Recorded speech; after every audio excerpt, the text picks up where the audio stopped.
அனைவருக்கும் வணக்கம். நம்ம இன்னைக்கு டிஎன்ஏல என்ன பார்க்க போறோம் அப்படின்னா, மக்களவை தொகுதிகள் எத்தனை அப்படின்னு சொல்லி ஒரு கேள்விக்குறி போட்டிருக்காங்க. அதாவது டீலிமிட்டேஷன் அப்படிங்கிற இந்த விஷயத்த பத்தி தான் பார்க்க போறோம். டீலிமிட்டேஷன பொறுத்தவரைக்கும் பார்த்தோம்னா, நமக்கு ஒவ்வொரு சென்சஸ் எடுத்ததுக்கு அப்புறமா, அதன் பிறகு டீலிமிட்டேஷன் அப்படிங்கிறத பண்ணுவாங்க. சரிங்களா? டீலிமிட்டேஷன் ஆக்ட் அப்படிங்கிறத போட்டு அதுக்கு கீழ தான் பண்ணுவாங்க. ஆர்டிகிள்ஸ் வைஸ் பார்க்குறப்ப ஆர்டிகிள் 82 அண்ட் ஆர்டிகிள் 170 ஓகேங்களா?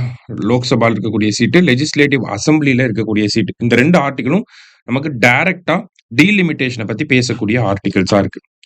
ஸோ இதன் அடிப்படையில பார்க்குறப்ப, நமக்கு முதல் டீலிமிட்டேஷன் அப்படிங்கிறது 1951ஆம் ஆண்டு வந்திருக்கும். சாரி 52ஆம் ஆண்டு வந்திருக்கும். சரிங்களா? ஸோ 1952ல ஃபர்ஸ்ட் வந்திருக்கும். அடுத்தது 63, அடுத்தது 73, அடுத்தது 2002ல கடைசியா டீலிமிட்டேஷன் வந்திருக்கும். இதுல ஃபர்ஸ்ட் டீலிமிட்டேஷன்ல எவ்வளவு தொகுதிகள சொல்லியிருப்பாங்க அப்படின்னு பார்த்தோம்னா, 494 லோக்சபா சீட்ட வந்து ரெக்கமெண்ட் பண்ணியிருப்பாங்க. அடுத்ததா பார்த்தீங்கன்னா, 522ங்கிறது நம்பர் இன்கிரீஸ் ஆயிருக்கும். அடுத்ததா 543, அடுத்து 2002லயும் 543 அப்படிங்கிற நம்பர மெயின்டெயின் பண்ணியிருப்பாங்க. இதுல ஒரு விஷயத்த நம்ம நோட் பண்ணணும்.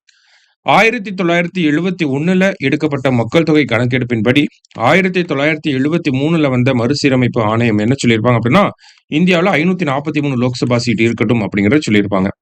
ஸோ இத 42வது சட்ட திருத்தம் 1976ல என்ன பண்ணியிருப்பாங்கன்னா, ஒரு 25 வருஷத்துக்கு இன்கிரீஸ் பண்ணியிருப்பாங்க. அதன்படி 2001 வரைக்கும் நமக்கு ஆ 543 அப்படிங்கிற நம்பர் மெயின்டெயின் ஆயிட்டே வந்துச்சு.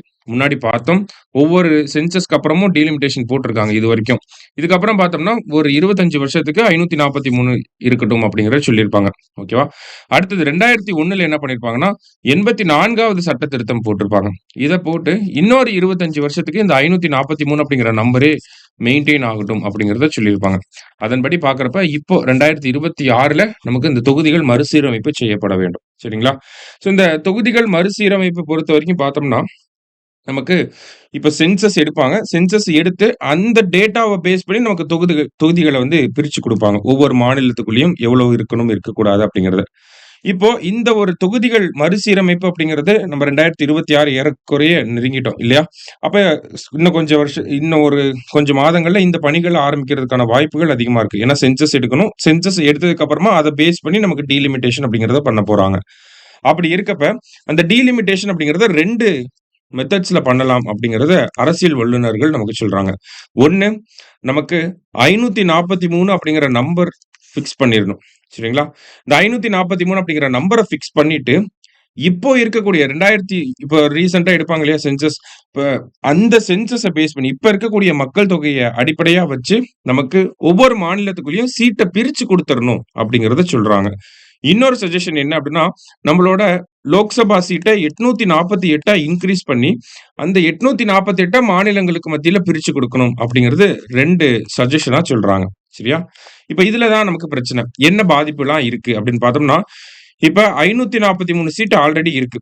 இதுல தமிழ்நாட்டோட ரெப்ரசன்டேஷன் பார்த்தோம்னா 39 சீட் இருக்கு. இந்த 39 சீட் அப்படிங்கிறது 1971 மக்கள் தொகை கணக்கெடுப்ப அடிப்படையா வச்சு நமக்கு 39 சீட் அப்படிங்கிறத குடுத்திருக்காங்க. இப்போ நம்ப சொன்ன மாரி ஃபர்ஸ்ட் மெத்தடாலஜி படி பார்க்கிறப்ப, மறுபடியும் 543 சீட் தான் இருக்க போகுது. இத மாநிலங்களுக்குள்ள இப்ப இருக்கக்கூடிய பிரசன்ட் பாப்புலேஷன பேஸ் பண்ணி குடுத்தாங்க அப்படின்னா, பிரசன்ட் பாப்புலேஷன பேஸ் பண்ணி குடுக்குறாங்க அப்படின்னா, தமிழ்நாட்டோட ரெப்ரசன்டேஷன் 39லிருந்து 31ஆ குறையும். சரிங்களா? கிட்டத்தட்ட ஒரு 8 சீட் வந்து நமக்கு லாஸ் ஆகுது. இதுவே உத்தரப்பிரதேஷ், பீகார், மத்திய பிரதேஷ், ராஜஸ்தானுக்குலாம் பார்த்தீங்கன்னா, அந்த பிமாரு ஸ்டேட்ஸ் எல்லாத்துக்குமே சீட் வந்து இன்கிரீஸ் ஆகுது. தமிழ்நாடு, கேரளா, ஆந்திரா, தெலுங்கானா, அண்ட் தென் கர்நாடகா இவங்க எல்லாருக்குமே பார்த்தோம்னா, சீட் வந்து கம்மியாகுது. சதர்ன் ஸ்டேட்ஸ்க்கு. அது மட்டும் இல்லாம பஞ்சாப், ஜம்மு அண்ட் காஷ்மீர் இவங்களுக்குமே சீட் எல்லாமே கம்மியாகுது. ஓகேங்களா? அப்ப ஃபர்ஸ்ட் மெத்தடாலஜி படி பார்த்தோம்னா, நமக்கு சீட்டு கம்மியாகுது. அதனால அது ஒரு பிரச்சனை. இன்னொரு மெத்தடாலஜி என்ன பார்த்தோம்?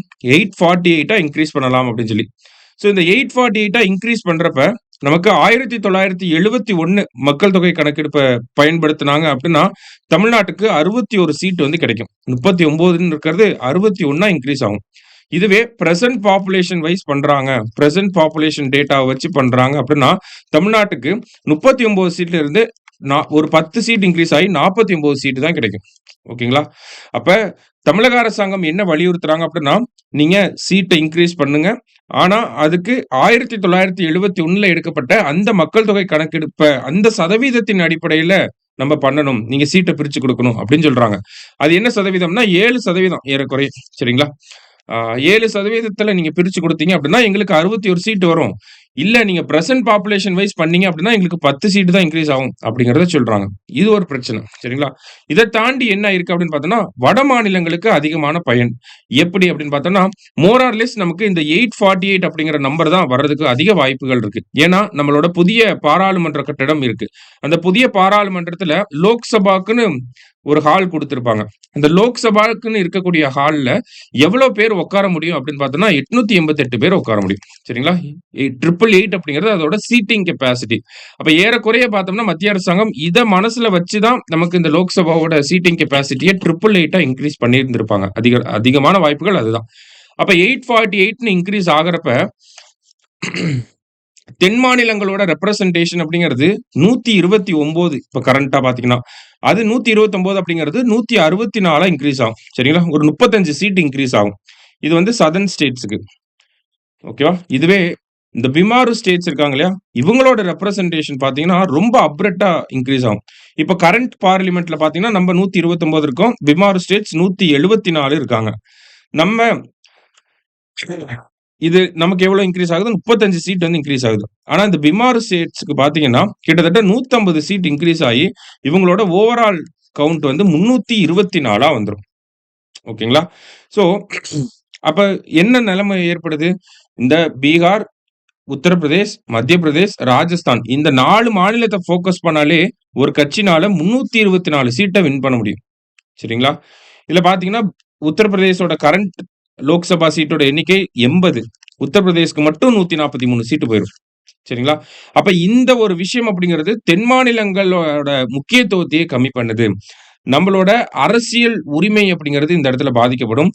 நம்ம மக்களுக்கு தேவையான தேவையில்லாத திட்டங்கள நம்மளோட ஒப்புதலே இல்லாம மத்திய அரசாங்கத்தால கொண்டு வர முடியும். ஏறக்குறைய பார்த்தீங்கன்னா, நமக்கு 848 அப்படிங்கிறது நமக்கு இன்கேஸ் ஃபிக்ஸ் பண்றாங்க அப்படின்னா, இத நம்ம 2ஆல டிவைட் பண்ணா வந்து 424 அப்படிங்கிறது வந்துரும்.